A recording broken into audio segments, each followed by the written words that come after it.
नमस्कार दोस्तों, कैसे हो? आयु अच्छे होंगे। आपके अपने चैनल बीएन स्टडी पॉइंट पर मैं आपका हार्दिक स्वागत करता हूं।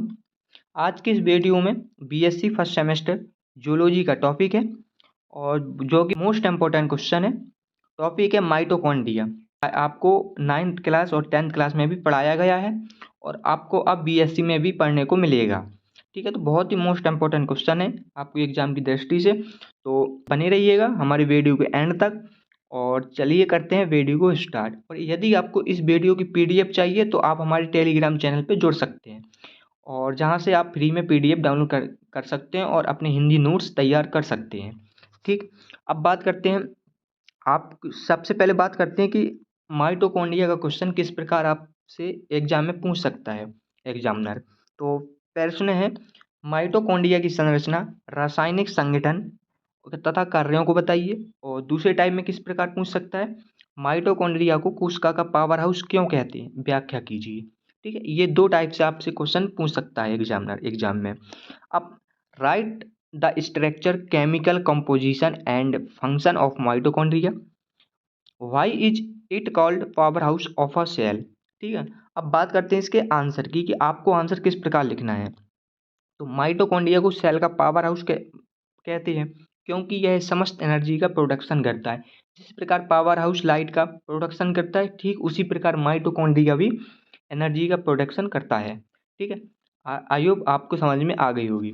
अब बात करते हैं स्ट्रक्चर ऑफ माइटोकॉन्ड्रिया, यानी माइटोकॉन्ड्रिया की संरचना। ये छोटे दाने, पतले तंतु या छोटी छड़ जैसी संरचना होती है। इनका आकार 0.2 माइक्रो से 5 माइक्रो तक होता है। यह एक सेल में इनका नंबर 500 से 1500 तक होता है। ये साइटोप्लाज्म में छितरे हुए पाए जाते हैं, यानी बिखरे हुए पाए जाते हैं, जिनका मोशन फ्री होता है। और ये सेल के किसी स्पेशल फील्ड में रह सकते हैं, यानी विशेष क्षेत्र में रह सकते हैं।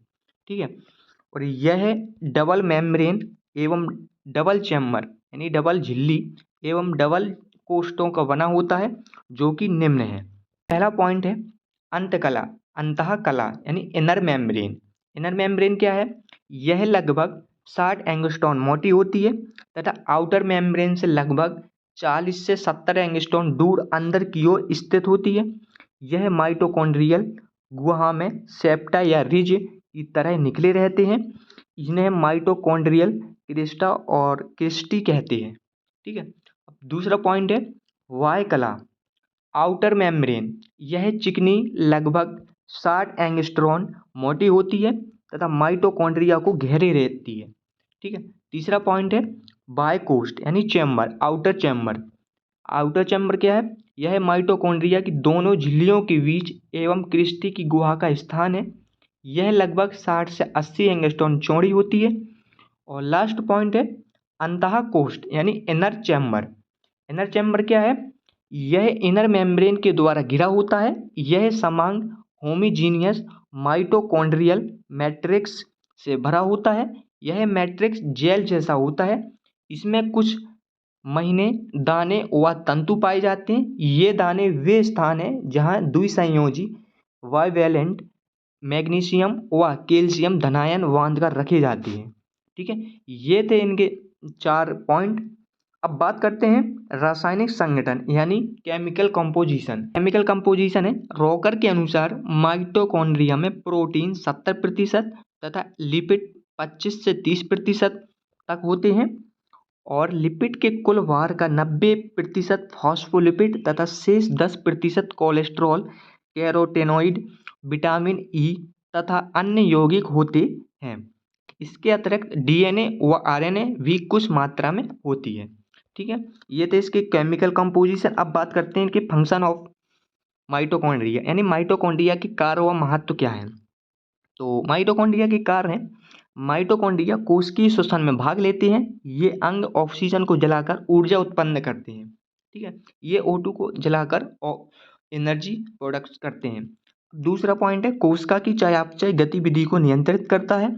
तीसरा पॉइंट है नई कोशिका और गुणन के विकास को बढ़ावा देता है।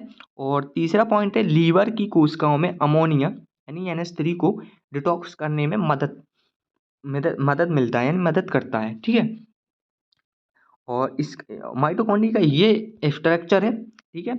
अब इनर मेम्ब्रेन क्या है, आउटर मेम्ब्रेन क्या है, जो ये बाहरी झिल परत है ये इसके आउटर मेम्ब्रेन है, और इसके अंदर एक इनर मेम्ब्रेन होती है, ठीक है। और ये जो दाने दाने से दिखाई दे रहे हैं ये मैट्रिक्स है जो जेल के समान होता है, और ये क्रिस्टी है, ये क्रिस्टी है, ठीक है। और ये जो ब्लैक ब्लैक कलर के स्पॉट दिखाई दे रहे हैं ये राइबोसोम है, और ग्रेन्यूल जो बड़े स्पॉट्स दिखाई दे रहे हैं ये ग्रेन्यूल हैं, ठीक है।